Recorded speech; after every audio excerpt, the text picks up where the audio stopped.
boy. It's Anthill time. This is going to be an interesting episode. We're going to get into all the topics from the 49ers game versus the Seattle Seahawks. There was great things that came out of the game. There was some nauseating things that came out of the game. And then, of course, we'll also flip into 49ers versus Broncos towards the end of the episode. But, Jason, a lot to come out of this 49ers Seahawks game.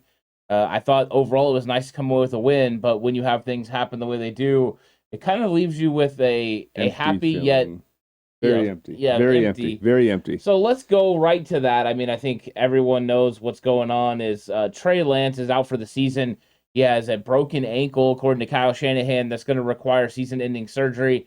Not what you want to see. And once you saw the still pictures of the ankle kind of being off to the side. A little off. Yeah. I'm just hoping it's not like tremendous ankle damage as far as like with ligaments Nerve and everything damage. as well. Yep. So hoping that, Trey Lance is going to be able to have this surgery and come back better than ever.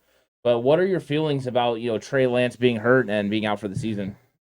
My feelings are, and what I text you is, we will go into training camp next July almost in the exact same boat of you're either pro Trey or you're thinking he's not there yet.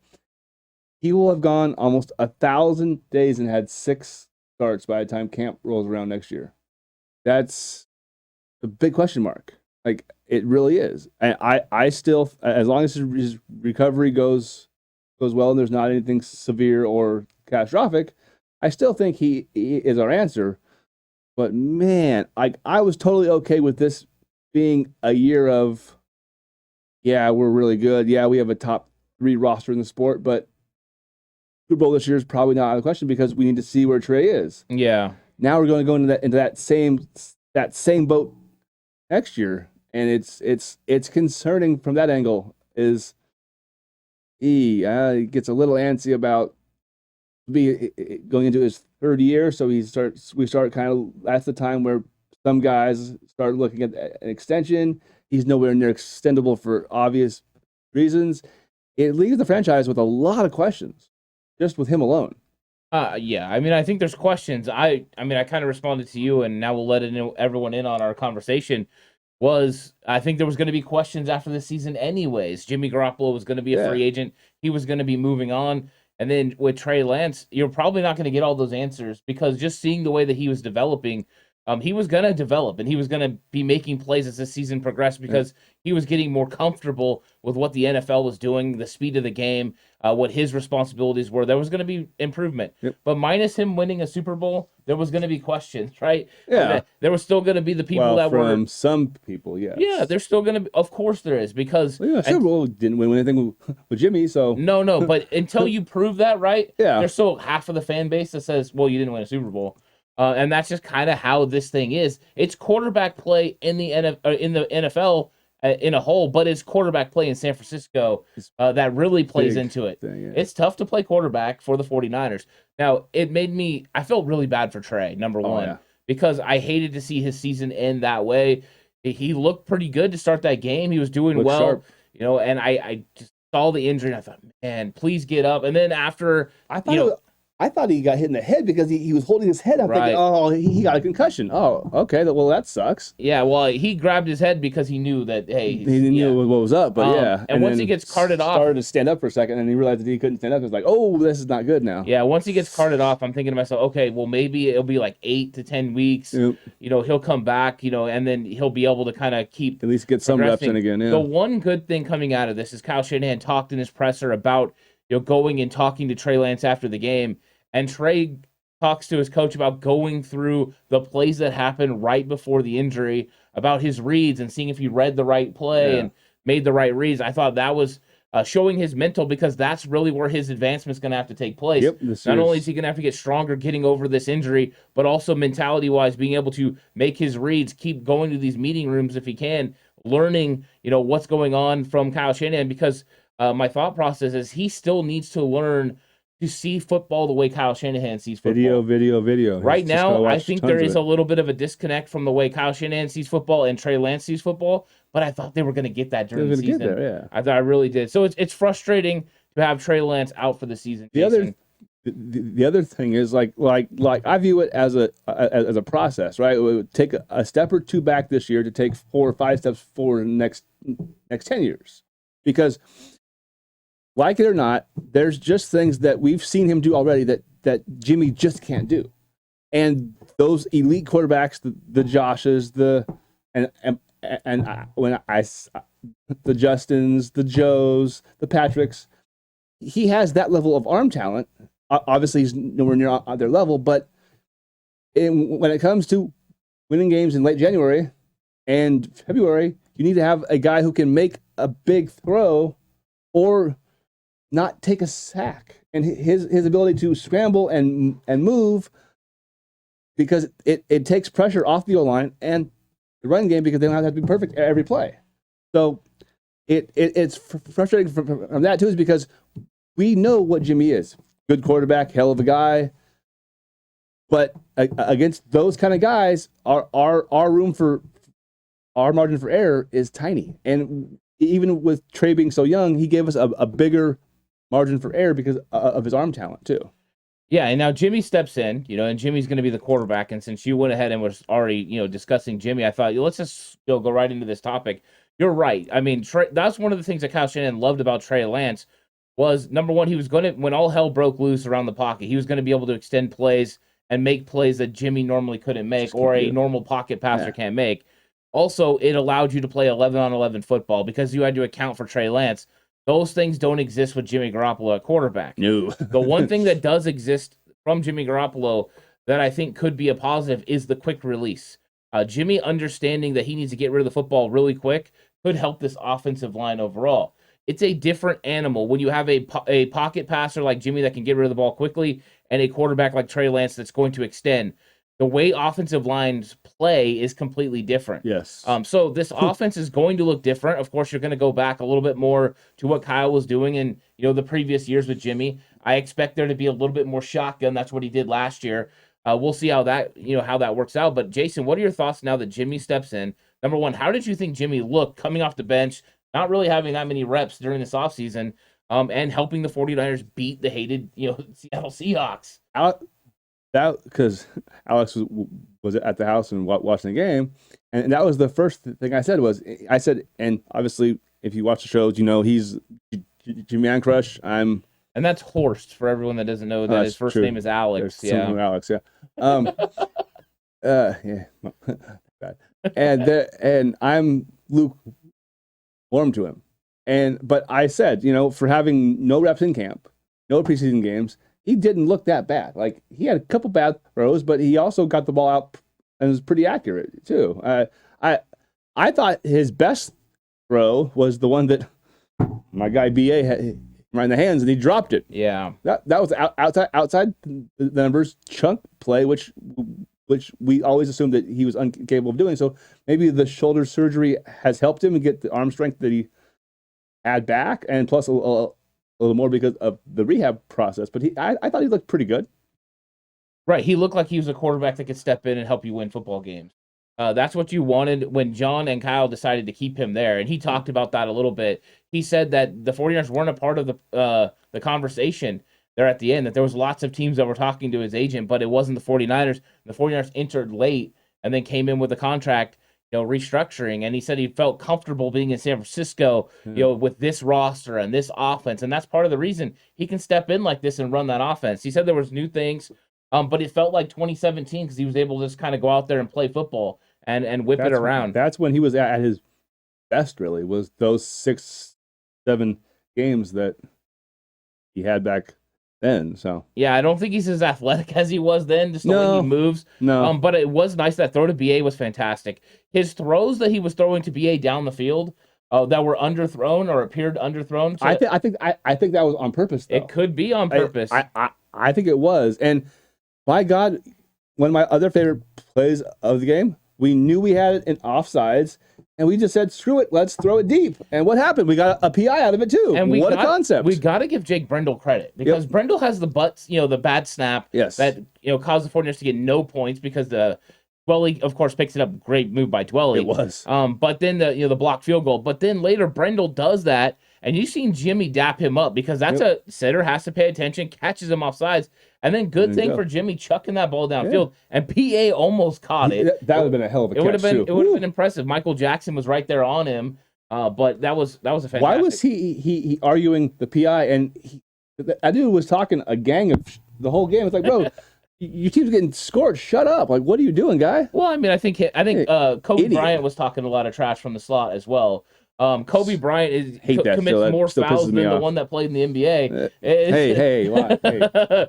Yeah, no, we like Kobe, but. Anyways, I'm just saying, I think it was overall a nice performance from Jimmy. I'm curious what the offense looks like moving forward, how Kyle kind of formulates this now with Jimmy at the helm. But it was nice to see Jimmy have instant kind of success with BA, with Deebo Samuel, with Ross Dwelly, who he feels comfortable with. You even saw him get it to Ray. Now, you could tell there was some timing issues with Danny Gray. That one looked good. But, that's what you expect from a guy who wasn't in training camp and wasn't throwing to Danny Gray the whole time. I think he's the guy who will suffer the most, though.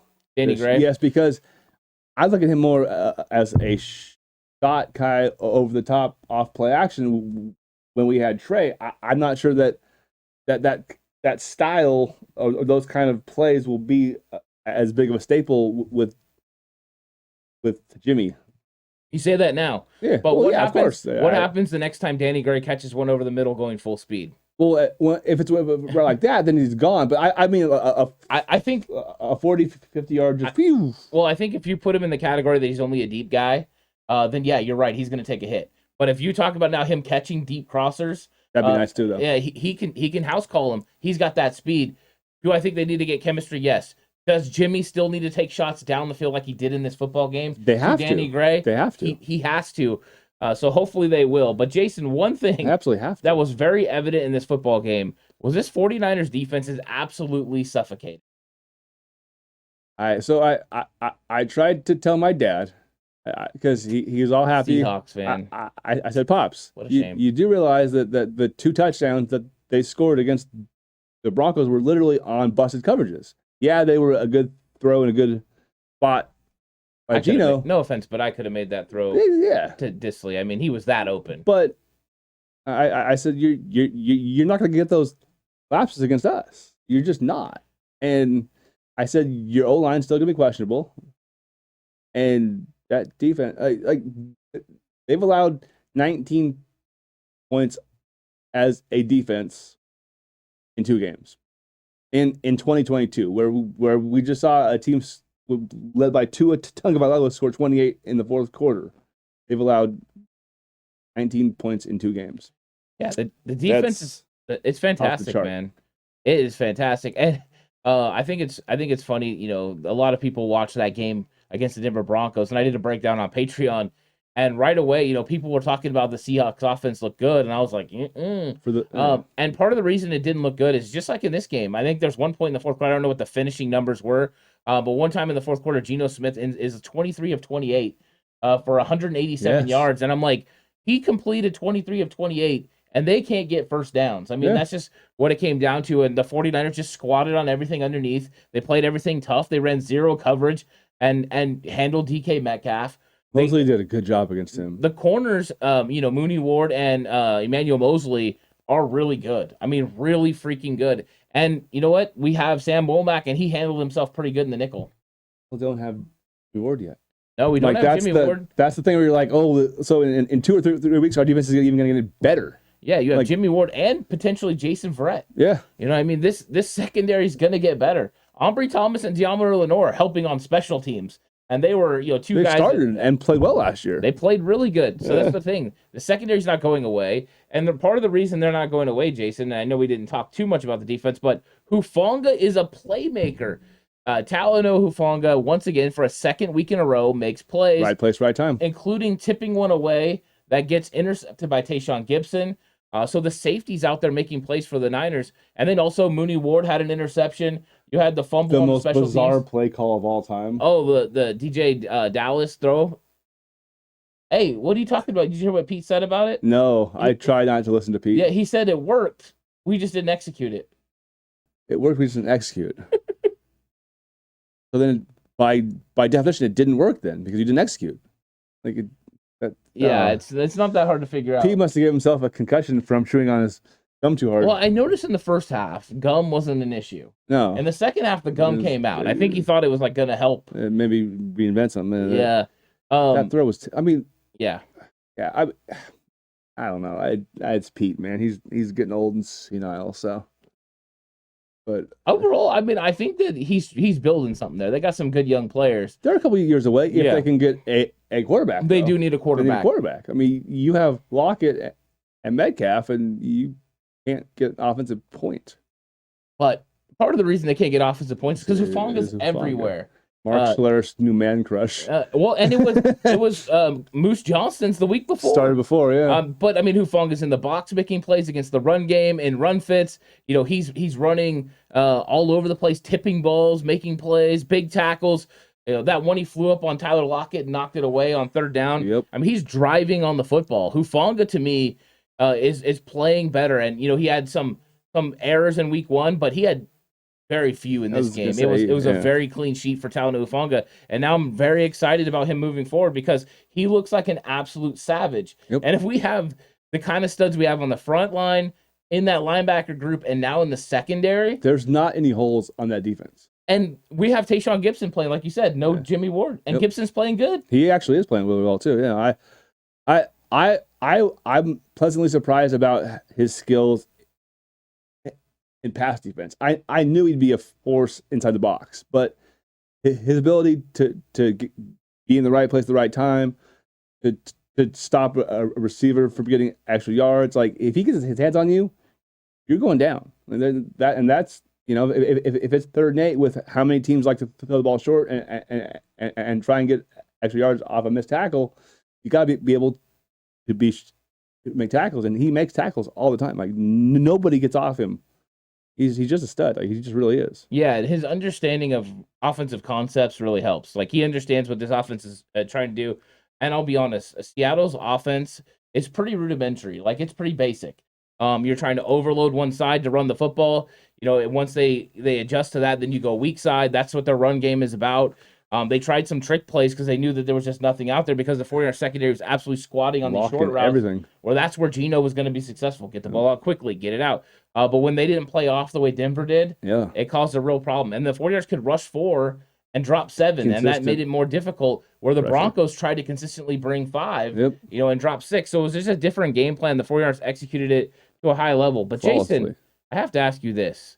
Last week, you were dead set that the 49ers team was undisciplined, and I said they were. I said you have to wait. They were one game. Right. You have to. Discipline is proven through a matter of time. So we're 1-1 now. Then do you think the 49ers are still undisciplined? This week they were not. This week, and I was very curious coming off the penalties. First home game against the Seahawks, it had all the makings to be a 7, 8, 9 penalty game potentially again off of what we saw against the Bears. But they were way more under control. I would argue the penalty was close to not being a penalty. It shouldn't have been. I thought DK did a very good job of kind of like distorting his body and making it look like it was worse. That was a heck of a catch he made too. The one downfield on the double pass? Yes. That one was ridiculous, by the way. Because that was amazing coverage. That was great coverage. Maybe a little bit of a mistimed jump by Mosley. Maybe like a half second. The catch was so fantastic. You have to give DK credit for it. I mean, lucky for us, right? Jenkins is like wandering downfield. So that's doing nothing, just going for a walk. He's Billy Bob. Hey, this ain't that play that wander downfield, is it? Unfortunately, that didn't work out for them, but it works out for the Niners. Yes. But I thought overall, the 49ers team looked very disciplined. They were executing at a higher rate than they were the week before. And I don't think it's one of those things where if you're undisciplined, you can change it in 1 week. No. So I think they had some issues with the weather, of course. I think they had some issues matching up with that certain reffing crew. And I think now we're seeing more realistic of what this is going to be. I think they're going to be a 5 and under penalty team this year because they're very veteran and they understand what their responsibilities are. Overall, I thought it was better, but I just thought I'd come through and mess with you a little bit. Appreciate it. Yeah, I mean, it has to be done, Jason. You got to call me out when I get over the top, Yeah, and I expect to be called out as well. I love it. Let's talk about the 49ers run game, because there was a big question mark coming into this game. Elijah Mitchell, going to be out for 8 weeks. What's going to happen? A lot of calls for Jeff Wilson Jr. to be benched. He's just not good enough. He got 2.4 yards a carry. I kept saying, hey, pump the brakes. Let's wait. I saw Jeff Wilson in training camp. He looked really good. And then the questions were, is it going to be TDP? Is it going to be Jordan Mason? Is it going to be Marlon Mack? It ends up being TDP. So what did you think of this 49ers run game of, Jeff Wilson Jr. and TDP? TDP looks a heck of a lot better than Trey Sermon ever did. So let's start with that. Now, why you got to go after Trey? He's not even on the team, man. just wanted to throw a little jab out there at him still because he let me down. Were all of his runs great? No, but you saw when he hits the right hole and gets downhill quick, he's big enough to run over you, which he did a couple times, and he made a couple of guys in space actually miss too. So I think he definitely showed some signs where he can be a factor for us the rest of the year. I thought Jeff looked a lot better than he did the first week. His yards per attempt was very solid, and he was consistently getting 3 to 7 yards almost every carry, which obviously if you have to get 10 yards for a first down, if you can average 4 or 5 yards a carry, you're going to do well. So it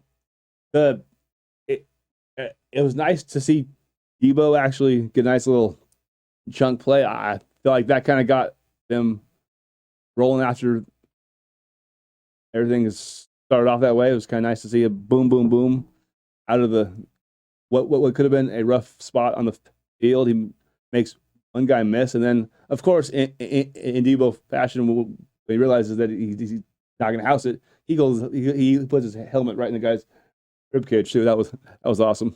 Yeah, I thought the run game looked pretty good. I thought the way Kyle came out and executed was to be expected. You want to get out on the edge, be able to kick in those outside linebackers. They did that. Or you want to be able to kick those guys out. He did that pretty consistently all through. That was what we knew the game plan was. So Kyle executed it very well. Jeff Wilson Jr. at one point in this game, I know the third quarter kind of messed up his yards per carry average. He ends up with 4.6 yards per carry, which is very good. I'll take that all at year. one point in the game, he had 6.6 yards per carry. He was just playing at a high level. TDP was a nice changeup. He was coming in there. His jump cuts were precise. He was getting vertical. He was locating the holes. Vision, it was definitely the best I've seen from TDP. And you're right, the power is very visible. You see him dropping his shoulder and running people over. That was one thing him and Jeff Wilson both brought, was physicality. If you're going to tackle us, you're going to have to give a lot of effort to be able to bring us down. Yep. And that's nice. Tough yards are what the 49ers needed. And anytime the 49ers run the ball 40 times, they're going to win the football game. That's what they came out there and did. And it ends up helping this team. And now the Broncos have to think about, hey, we have to stop the 49ers run game, because if we don't, they're going to wear us down. Time of possession was huge in this football game. Number of plays were huge in this football game, and that helps the 49ers defense as well. So run game is going to be the name of the game moving forward, and now we know we have two backs that can do it, and I'm pretty sure Jordan Mason can do it as well. The questions will be, when will Marlon Mack enter the fray? Will he come up at some point, and he be one of the guys in the active roster? Not sure, because Jordan Mason's good on special teams. Yeah, I think Mack is the ultimate insurance policy. If one of those other guys gets hurt, then we'll see him. But I mean, he got cut for a reason. So, and what was that? He looks like he lost a step and a half. Yeah, he looks like he lost a step in the Houston Texans offense. I wonder what he would look like in Kyle Shanahan's offense, where holes are aplenty. Because again, the Houston Texans versus 49ers preseason game, Marlon Mack. Yeah, so did Dameon Pierce though too. No, Dameon Pierce looked great. He looked awful yesterday. Oh, well, things happen, Jason. Matchups are a real thing. Matchups are a son of a... One thing that's an awesome thing is the 49ers have extended Dre Greenlaw and Mitch Wishnowsky, and the thought process had been, we're going to lose Greenlaw or Azeez or both. We don't know if we're going to be able to bring them back. Yeah. The 49ers fans were scratching their head a little bit with Wishnowsky's extension, but then Greenlaw's extension gets named after the game.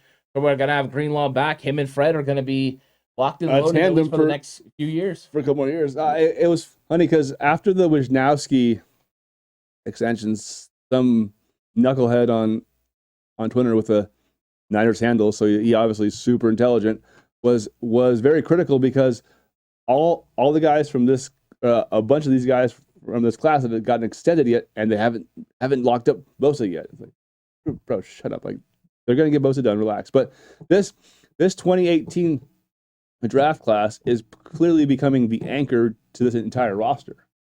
And so, I mean, if I remember correctly, they missed on one guy from that entire draft class so far. So it's good to see that we draft well and we develop well and we keep the right players we draft too. There's a lot of teams who don't do that. Yeah, I was having some fun with people on Twitter after That's bold of you. After Wisnowski punted and we got the ball back because of Lockett's collision with it. That was a weird play. Yeah. That was a great play by Tarvarius Moore, blowing up the Seahawks guy into Lockett. That's fantastic. But I was having fun saying Wisnowski is worth every single penny after that. Wisnowski has been better this year since only doing punting duties. Yeah. But part of the reason the 49ers are going through and locking up Wisnowski, Greenlaw, guys they want, so that way they'll have the money already out there and know what they have left to pay a Nick Bosa and some of the other guys because they've gotten a lot of their players paid. So they have an understanding of what they can spend. They're going out there and get these things done. That's smart. That way you're not going into the offseason with Dre Greenlaw as a free agent and Mitch Wisnowski, having to worry about it while also trying to negotiate with your big fish and Nick Bosa. The home run hitter. They're going through and taking care of business, which is a nice move. It was really good to see Greenlaw come back for sure. That means the 49ers know at least we only have to fill one linebacker spot because Azeez will probably move on. Somebody's going to pay him to play more snaps. Right now he's playing 30% of the snaps. Somebody will pay him to be a starting will linebacker in this league.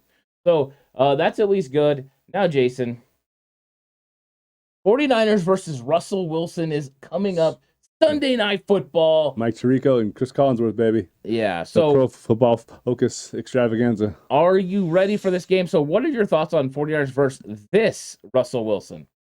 I don't know yet because this Russell Wilson does not look very comfortable. This Russell Wilson does not look like has a good, solid feel of his O-line, and he and Nathaniel Hackett do not look like they're on the same page yet. I'm not sure what Hackett is doing. You don't go trade for a quarterback, give up like 8 players and like 9,000 draft picks, and then pay him $250 million and not let him do kind of what he wants. So I don't know if Hackett's being a first-time head coach is trying to prove his point that he's the man in charge or what, but sometimes you have to go hard just to prove your point. That's what I heard last year. I don't know about this year. But, I mean, just like the Monday night game, it's 4th and 5, and you've got 3 timeouts and a minute left, and you decide to run the clock down to 15 seconds and try a 64-yard field goal. What are you doing, guy? So there is some disconnect there, but at the end of the day, it's still Russ, and I feel like he's going to, see the red and gold and just revert back to Seattle Russ, and at some point he's going to run around for 10 seconds and then chuck 60 yards and it might be a touchdown. But I mean San Francisco should be able to impose their will, especially on defense, because their offensive line is not playing very well yet too. So yeah, the improvisation is something to worry about. You saw it on display with Justin Fields. There wasn't a whole lot from Geno Smith as far as improvisation, but the Seattle tried to manufacture some of those with double passes and halfback passes. Weird stuff. Yeah. All the trick plays. So Russell Wilson, if he can get outside the pocket and be able to improvise and get the ball downfield, there are avenues for him to be able to, get some things done. But you're right, this offense still isn't clicking. They have a really good run game, but they haven't executed consistently with the blocking. That's something they still need to fix. And then you can tell that Russell Wilson isn't completely comfortable with this offense. He keeps throwing into double and triple coverage instead of getting the ball out to open receivers. So I think that right now Russ is probably not as dangerous as he was with Seattle. Nice one. You're welcome. And I think that, right now the 49ers are coming in at a good time. They might be catching Russell Wilson actually, at a great time. At first, I thought maybe it would be a difficult time because I figured the offense would at least be cooking. The 49ers would be having Trey Lance, getting used to the offense again. But now we're in a different situation because this 49ers defense is so good. It's like Russ isn't cooking. And the 49ers defense absolutely is. It's on fire. So we'll see. We'll see if they put out Russell Wilson's fire early in this game, Jason. And that means I have to ask you what your game prediction is going to be. 49ers versus Broncos, Sunday Night Football. Last week you did pick the Niners to beat the Seahawks. You were correct. Do you have the 49ers beating the Denver Broncos? Ooh. Ooh, I like it. 26-13. 26-13. I like that score overall. Of course, I'll hold mine back for the game preview show that comes out on Thursday. You always do. I do. You love to hold back from me, babe. Isn't that not nice? Yeah, I'm holding back. But Jason was not holding back on this episode.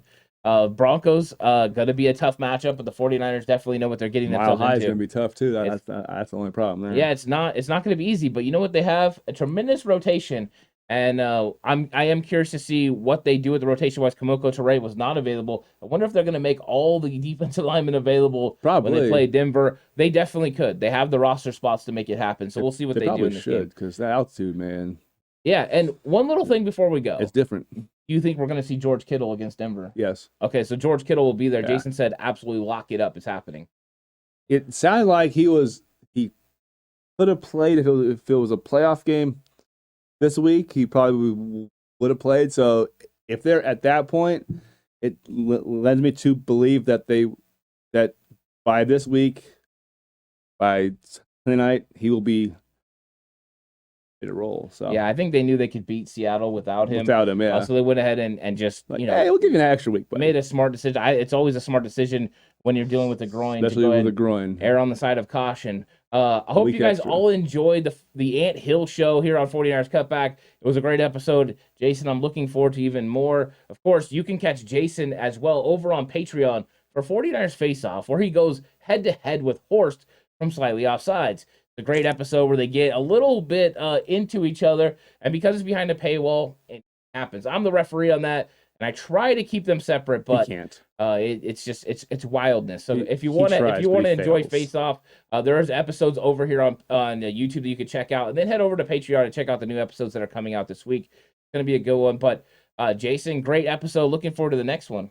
I am too. All 2-1 heading to the Rams game is gonna be nice. Ooh, 2-1 heading into the Rams. That's right, for a Monday Night Football matchup. Who didn't look that great against the Falcons either. We'll catch you guys on the next one. Have a good day. We'll see you later. Interesting.